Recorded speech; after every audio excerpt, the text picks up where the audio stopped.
Okay, the brother Faiz has asked the question that people they use shisha and people they use cigarettes, and does that smoking or using the shisha will annul the wudu? I said yes, and also I'm giving this fatwa that it will also will destroy the prayers because Allah will not accept. And I gave the reason that there are all the authentic hadith where the story speaks about the battle of Khaybar, where Rasulullah was in the gathering, and it was a time for the battle, and Muslims were blessed with the victory, and they didn't have food at that time, so they were only having some vegetables with them.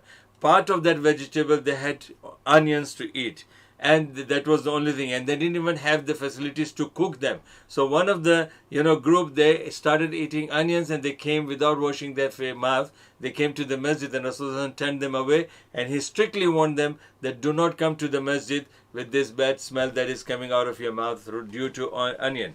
Onion is halal food, but Rasulullah turned them away, which means Rasulullah should have shown mercy to them.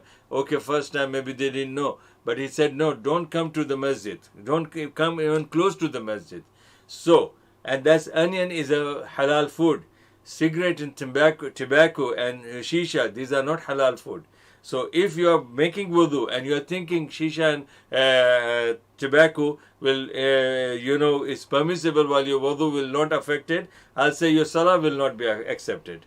So that's the reason, because it doesn't go, the smell won't go from your mouth. Alhamdulillah.